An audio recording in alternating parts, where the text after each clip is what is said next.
an independent analysis of European defense capabilities and strategic policy. The decision by the Swedish Defence Materiel Administration to aggressively accelerate the integration of the Taurus KEPD 350 missile system onto the Gripen platform represents a significant departure. It breaks from the traditional, methodical cadence of Swedish procurement. While public discourse often focuses on the technical specifications of the weapon itself, a systemic analysis suggests something different. This acceleration is less about acquiring a new munition. It is about a fundamental recalibration of Sweden's deterrence architecture.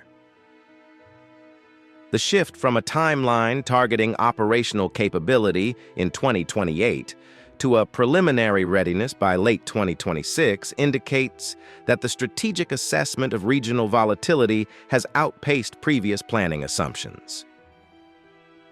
This forces the industrial base to compress years of testing and certification into mere months.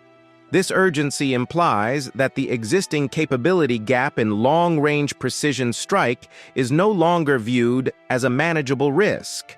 Instead, it is now seen as a critical vulnerability in the collective defense of the Nordic-Baltic theater.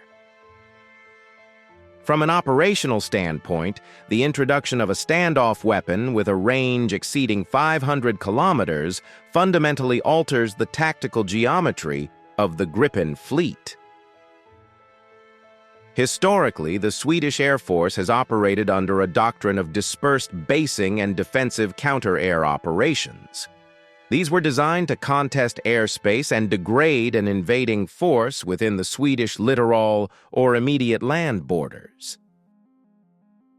The integration of Taurus transforms the Gripen. It moves from being a defensive interceptor into an asset capable of offensive counter-air and interdiction missions deep within adversary territory.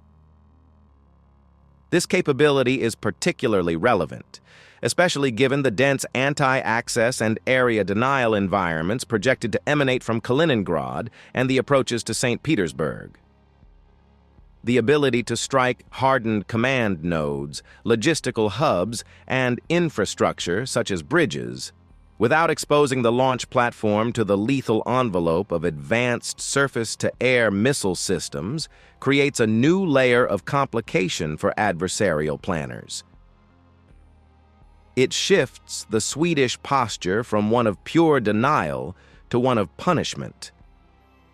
A posture where the cost of aggression is calculated not just in attrition at the front line, but in the degradation of strategic assets deep in the rear. Not the technical selection of the Taurus, as opposed to alternatives like the American JASSM, reveals a prioritization of guidance autonomy.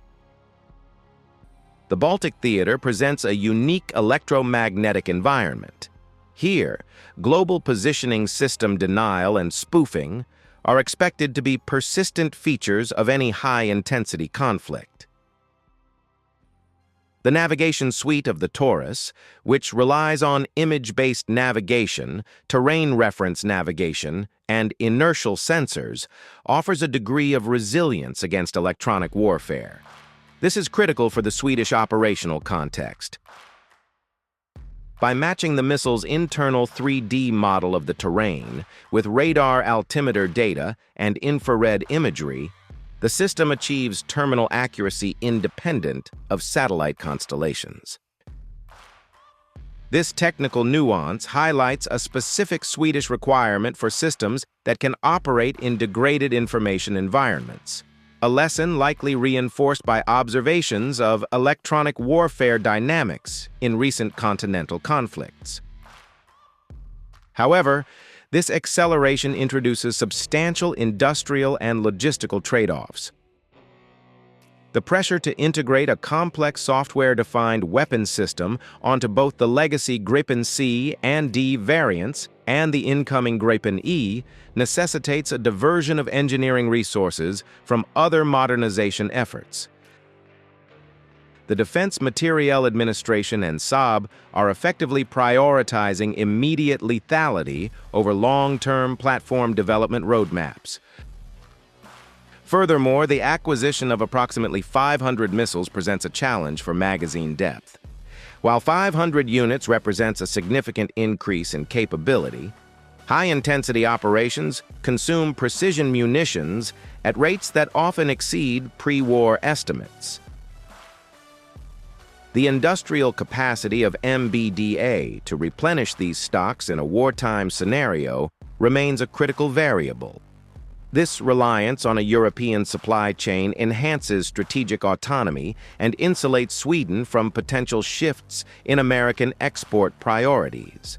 But it also ties Swedish operational sustainability to the production rates of the German defense sector. The human dimension of this capability expansion also warrants scrutiny. The transition from a primary focus on air-to-air combat to a dual-role mission set involving complex, long-range strike planning imposes a significant training burden on the pilot corps.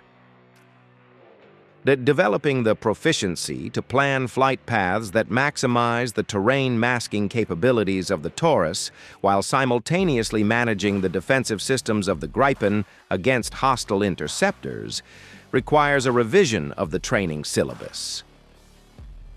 This comes at a time when the Swedish Air Force is already managing the transition to the Gripen E and expanding its integration with NATO command structures.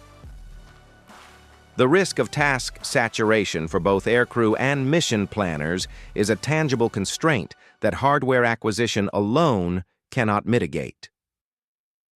The effectiveness of the Taurus is predicated not just on the missile's aerodynamics, but on the intelligence cycle's ability to identify valid targets. And crucially, the mission planner's ability to route the weapon through contested airspace. Financially, the utilization of the newly established Defense Acceleration Fund to finance this program underscores the high priority placed on this specific capability. By bypassing the standard budgetary cycle, the government has signaled that the capability gap is acute.